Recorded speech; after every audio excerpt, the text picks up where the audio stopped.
Europe 1, il est 7h53.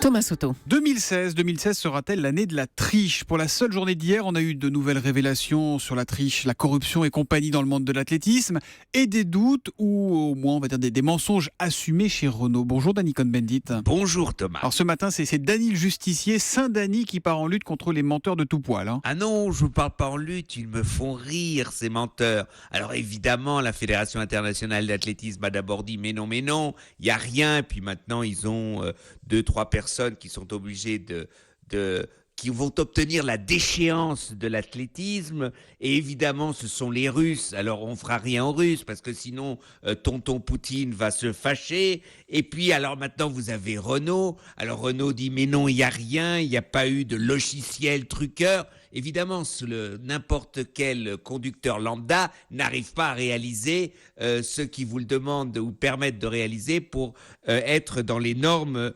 polluantes. Eh bien, vous voyez, donc, tout le monde essaye un peu de jouer avec la vérité. Bon, mais il faut faire attention aux mots, il ne faut pas trop jouer avec les mots. Dany, chez Renault par exemple, puisque vous en parlez, on n'a pas trouvé de logiciel tricheur. On est en fait dans la zone grise, celle qui est tolérée ou planquée sous le tapis. D'ailleurs, ça nous renvoie à ce que nous disait Raphaël Antoven il y a une demi-heure sur les mentions légales dans les pubs. Vous savez, celles qui sont faites pour qu'on n'y comprenne rien. Oui, les constructeurs automobiles ne disent pas la vérité. C'est-à-dire que vous, monsieur Thomas Soto, ou n'importe qui, vous n'arrivez pas aux normes telles qu'elles sont dans ces beaux prospectus pour vendre leur voiture. Donc, on admet aujourd'hui qu'on ne vous dit pas la vérité, que vous ne voulez pas savoir la vérité. Ça fait rien, votre voiture est belle, elle est polluante, mais ça fait rien, vous ne connaissez pas le niveau de pollution. C'est un marché de dupes assumé en quelque sorte. Absolument, absolument, et tout le monde est content. Mais Dany, pour en revenir à votre spécialité, vous avez déjà vu, vous, un politique réussir sans mentir? D'ailleurs, en campagne électorale, si on ne nous vend pas un peu de rêve, donc un peu de pipeau, on n'en veut pas, quoi. Non. Quoi, non? Faux. Le rêve, la vision, ce n'est pas du pipeau. C'est quelque chose qui peut vous entraîner.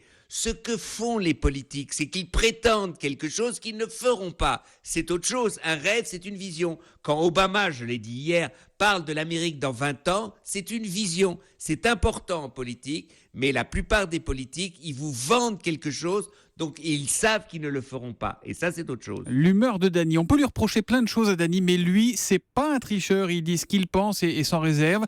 Et c'est tous les matins à 8h-10 sur Europe 1. À lundi, Dany, le président de la matinale. À lundi, Thomas, le meilleur de la matinale. Oh, vous mentez. Oui, allez, à lundi. À lundi, ciao.